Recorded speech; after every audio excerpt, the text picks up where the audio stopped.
Umesh ji Dubai से। श्री हरिवंश महादेव। राधे राधे महाराज जी। महाराज जी, एक कृष्ण नाम से सर्व पाप क्षय हो जाता है, एक कृष्ण नाम लेते ही सारे पाप कर्म जल जाते हैं महाराज जी। तो पर उसका सिद्धांत है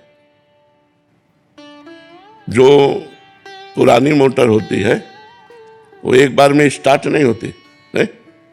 ढर ढर ढर फिर किसी गर्म होते होते किसी उसमें स्टार्ट हो जाती है। ऐसे ही बहुत जन्मों से बिगड़ैन मोटर हमारी है, मन बहुत बिगड़ैन है। एक बार जो नाम लिए हित सो होए अति दीन, शर्त है एक बार में। हित माने प्रेम, और अति दीन तृणादपि सुनीचेन, अपने को तृण से भी नीचा मानकर आर्त भाव से जीवी अति दीन होकर भगवान को पुकारा, एक बार में भगवान प्रकट हो जाएंगे, एक बार में भगवान पाप नष्ट कर देंगे। लेकिन शर्त है, एक बार जिन नाम ली हित सो होए अति दीन, ताको संग न छाणहि ध्रुव अपनो करनी। वो एक बार जब हम बहुत बार जपेंगे तो कभी न कभी वो एक बार वाला कनेक्शन आ जाएगा, हमारा काम बन जाएगा। एक कृष्ण नाम से सर्व पाप नष्ट हो जाते हैं। लेकिन वो नाम पुकारने की जो पद्धति है वो हमारे अंदर नहीं है।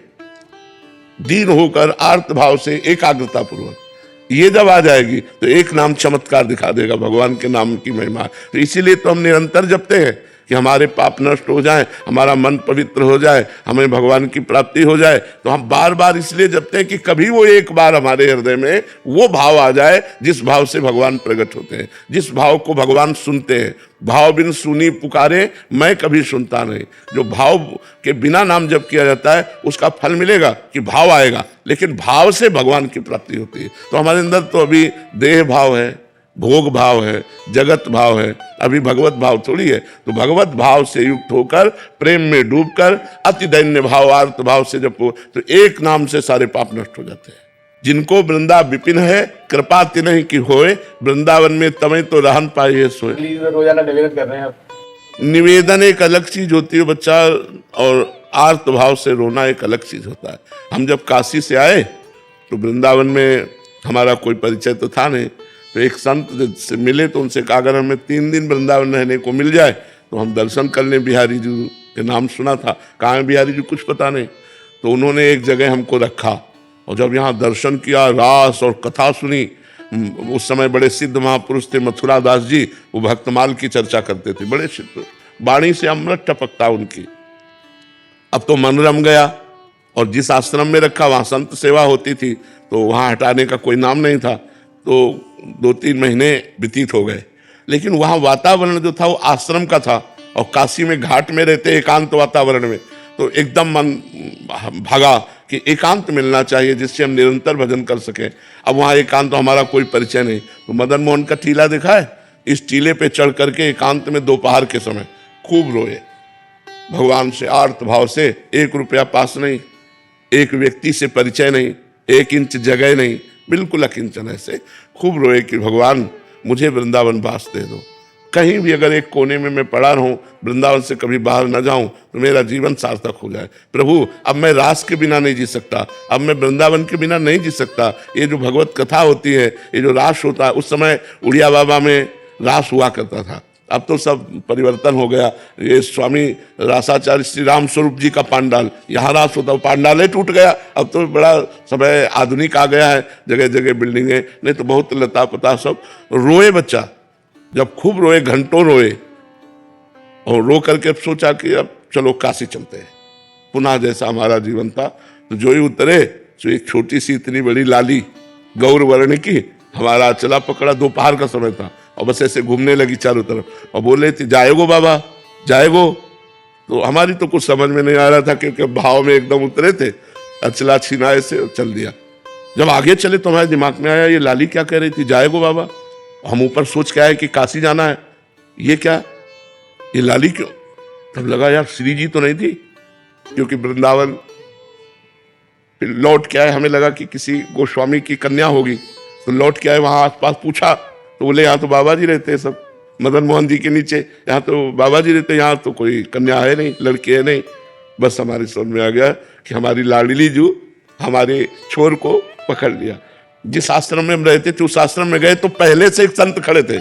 उन्होंने कहा बाबा एक महेशानंद गिरी जी संत हैं, आप उनको नहीं जानते, उन्होंने आपको देखा है, वो आपसे मिलना चाहते हैं। उनका क्यों? जब जानते नहीं तो क्यों मिलना? बोले हमें पता नहीं, लेकिन आपको बुलाया है। हम गए, बोले वहाँ जहाँ आप रह रहे हो वहाँ अनुकूल आपके नहीं होगा, एक कमरा है एकांत में, आप यहाँ रह लीजिए। आप क्या व्यवस्था लाडली जी की, और आज देख लो सब व्यवस्था उन्हीं की। तो यहाँ वृंदावन वास के लिए एकमात्र केवल रोना ही साधना है कि लाडली जो रीझ जाए और वो पास दे दे तो सब व्यवस्था बन जाए। यहाँ कोई धन बल से वृंदावन नहीं रह सकता, क्योंकि पास जब तक नहीं होगा तब तक वृंदावन वास नहीं होगा। आप सभी को राधे राधे, जय श्री राधे, जय श्री राधा वल्लभ हरिवंश।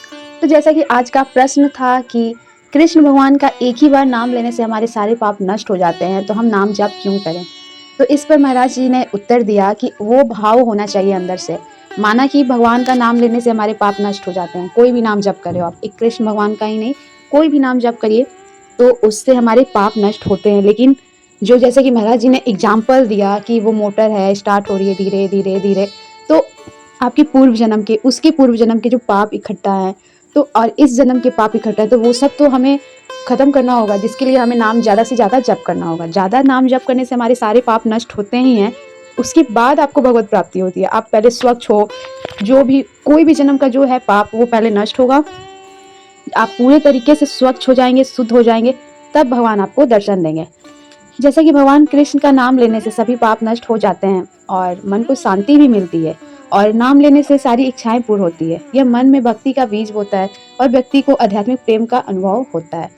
भगवान कृष्ण का नाम जपने से सभी पापों से मुक्ति मिलती ही है, उसके अलावा मन स्वस्थ रहता है, शरीर स्वस्थ रहता है, हर समय हैप्पीनेस लगेगा। तो ये होता है भगवान का नाम जप करने से। और जो हृदय में गंदी वासना होती है, गंदी सोच होती है, ये चीज़ को हमें नष्ट कर देगा। पहली बात है कि जो गलत सोच रखते हैं किसी के प्रति, कोई भी चीज़ के प्रति, तो ये चीज़ हमारा नाम जप करने से नष्ट हो जाएगा।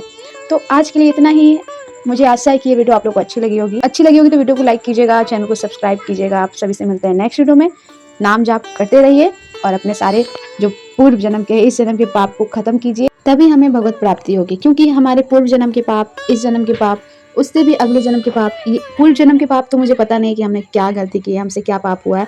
तो ये चीज़ भोगने से अच्छा है कि नाम जाप करें। नाम जाप से सारे पाप नष्ट हो जाएंगे और इससे हमें भगवत को प्राप्ति होगी। इसलिए नाम जाप ज़्यादा से ज़्यादा करें, क्योंकि ये चल रही है अभी कलयुग, और कलयुग में कोई पूजा पाठ काम आने वाला नहीं है। सिर्फ त्रिकाल संध्या ही हमें इस कलयुग में बचा करके रखने वाला है, क्योंकि कलयुग अब अपने चरम सीमा पे है, जैसा कि आप लोगों को पता ही होगा। तो नाम जाप करते रहें। कलयुग केवल नाम आधारा, तो नाम पे ही कलयुग है। नाम जाप करते रहें, बार बार बाबा जी ये बोलते हैं। चलिए मिलते हैं आप लोग से नेक्स्ट वीडियो में। आप सभी को राधे राधे, जय श्री राधे।